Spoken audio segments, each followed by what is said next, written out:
complejo de explicar y entonces la gente no lo ha asimilado. Algunos, yo estoy seguro que hacen una encuesta, si le preguntan si ha escuchado hablar sobre Comunicore, incluso si te dicen que sí, que explique cuál es el tema, yo te voy a decir, les aseguro. No lo entiendo. Muy poco. No, claro. Entonces, creer que por Comunicore van a afectar a Castañeda es un tremendo error. Es un tremendo error. Lo segundo es lo que acá justamente se ha señalado creo yo, con certeza. Ahora, lo que tú indicas no es nuevo, Jaime, en el país. Lo que pasa es que resaltamos aquellos casos que ya parece que es ilimitado, ¿no? No te lo pregunto porque grado tenemos presidentes regionales en la cárcel, pues, Fernando. No. O sea, estamos tocando fondo. eso es lo peor. Claro, Creo se supone que tenemos que haber evolucionado para esta votación. Ahora, esto tiene que ver indudablemente con un tema de fondo, que es que la representación nacional, los partidos, cada vez se han distanciado más de la subnacional, regional, dejando un campo libre a organizaciones políticas de índole regional que no tienen ninguna posibilidad de ser controladas. Y entonces las redes de corrupción han entrado con una facilidad tremenda, más aún en ámbitos donde ahora hay mucho dinero. Y entonces, señores como los Álvarez, o personas que renacen, uno pensando que con Álvarez ya uno se deshace de Álvarez, salen como Waldo Ríos ofreciendo, por solamente poner uno de los casos que ahí está listado, 500 soles a cada familia utilizando el canon. Populismo de todo tipo. Trampolín a la fama. Y eso no sanciona ninguna ley. No, y es difícil, eso no, en ninguna parte se sanciona en realidad, ¿no? Lo que hay que hacer ciertamente es esclarecer, en algunos casos denunciar, pero también en el juego democrático hay gente que utiliza los resquicios para poder justamente apoderarse, en este caso, de lo que es el municipio, el gobierno regional, para luego delinquir. Y es difícil. Entonces, por ejemplo, ¿qué puede hacer el Jurado Nacional de Elecciones ante una inscripción de esta naturaleza? Nada, no tiene ningún instrumento y difícil que lo tenga además. Ruborizarse a lo mucho. Todos, ¿no? Claro. Pero acá en este sentido también, y juegan bien los medios de comunicación en decir... Hay que evidenciar Hay eso. que evidenciar Claro, eso. Pero en general, por ejemplo, Agustín, ¿tú cómo ves la campaña aquí en Lima? Porque claro, están el favorito, Castañeda, le sigue Susana, Eresic, hay un abismo, ¿no? Pero los otros tienen una campaña muy pobre. No solamente a nivel económico, ¿no? Sí, pero digo, a nivel discursivo, ¿no? Es que hay algunos candidatos que no califican, ¿no? Son muy jóvenes o desconocidos. ¿Cómo veo la elección en Lima, que es la parte más importante de mi punto de vista? ¿Cómo veo las elecciones en Lima? Lima es el consejo provincial más rico del Perú y la región más rica del Perú, Lima Metropolitana. Pero está en el Perú, y en el Perú, yo lo vengo denunciando hace muchos años, en el Perú ya podemos decir que somos un narcoestado. En el Perú hay una infiltración en todas las instituciones de un lumpencapitalismo, es decir, la droga, el oro ilegal, la tala ilegal y el contrabando, por no mencionar muchos más, tienen tal capacidad económica en efectivo que tienen más capacidad económica que el propio sector capitalista o empresarial.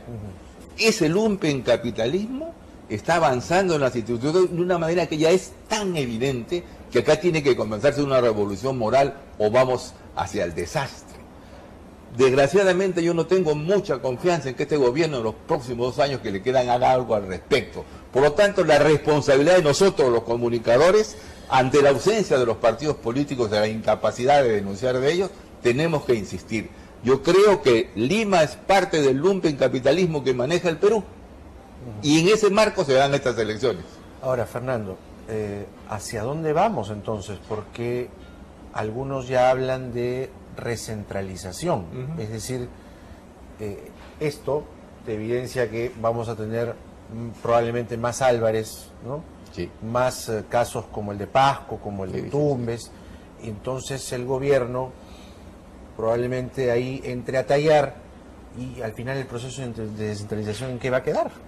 Hay un serio problema porque además esto está estancado. O sea, hay que recordar que el proceso de descentralización vía la regionalización quedó trunco con el referéndum de la no creación de regiones en el año 2005.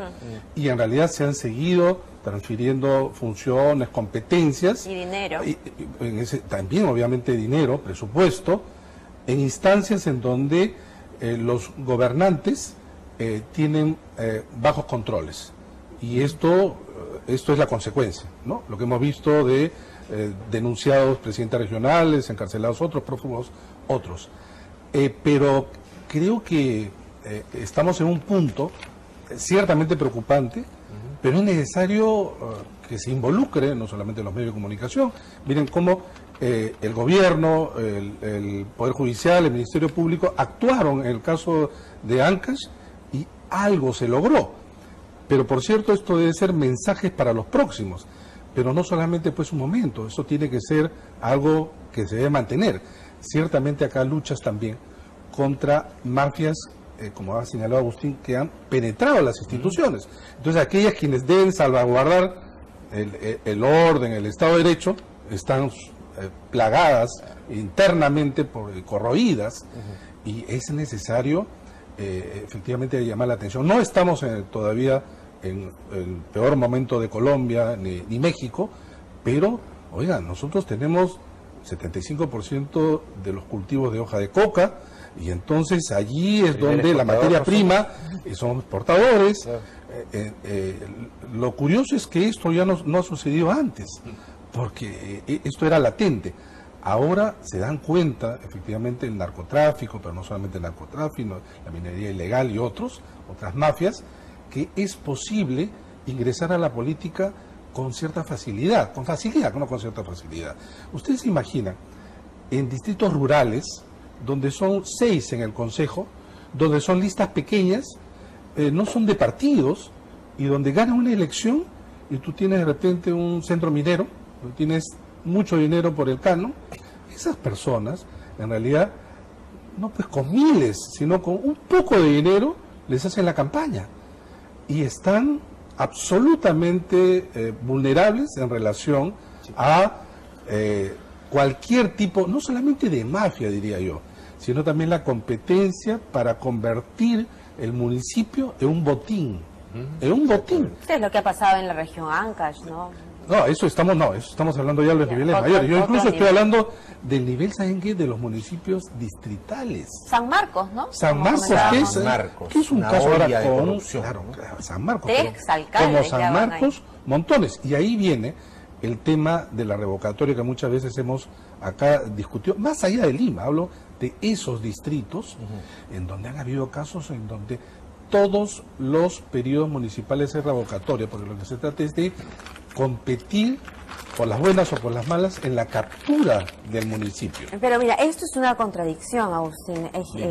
GFK hace una encuesta, ¿no? Y le pregunta a la gente cuáles son las cualidades que el elector le exige a los postulantes. Y el 52%, o sea, la gran mayoría dice que la gran cualidad es que el candidato sea honesto y confiable.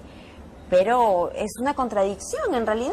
Es que la gente cuando le plantean una cosa así, tiende a decir lo que debería ser, ¿no es cierto? Claro. Tiene que haber otras preguntas, habría que buscar de otra manera en la técnica de hacer formularios de investigación para encuestas probabilísticas.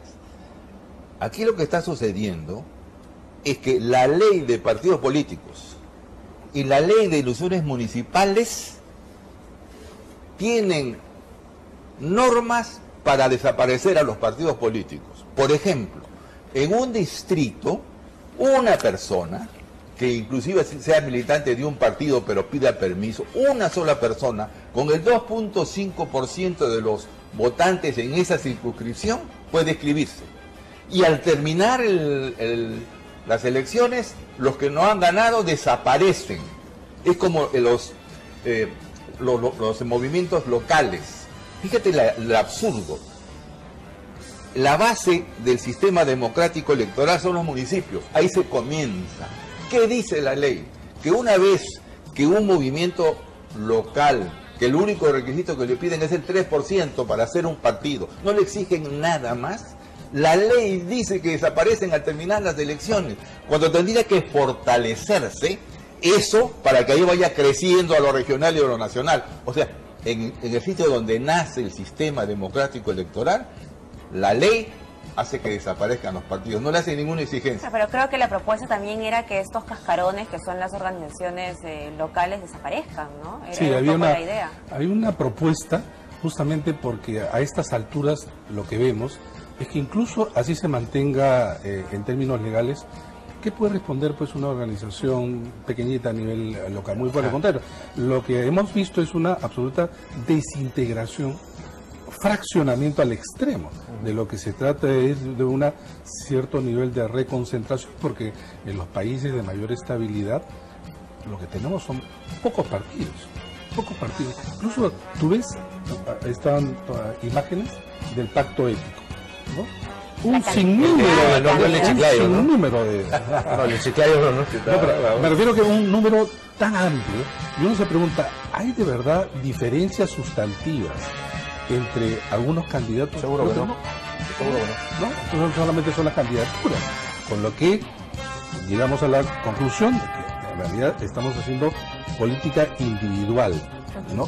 Y no se gobierna individualmente por más que se crea, ¿no? Bien, Fernando, Agustín, muchas gracias por venir, y el tema todavía sigue dando bote en esta cancha electoral que apenas comienza a recibir ya partidos de fondo y partidos además de escándalo como los que hemos comentado acá, pues no, una campaña realmente vergonzosa con un candidato que ofrece 500 soles, el otro que se disfraza del zorro, el otro que utiliza su apellido de manera grosera. Entonces vamos a tener probablemente más César Álvarez y más de esta gente que no debe contaminar así la política, pero que al final la gente elige. Entonces, claro, estamos ante, y la pregunta sigue aquí y la vamos a seguir planteando, ante un proceso de recentralización. Es que la descentralización se está contaminando. ¿Cómo debemos defender la descentralización y cómo cautelarla también, ¿no?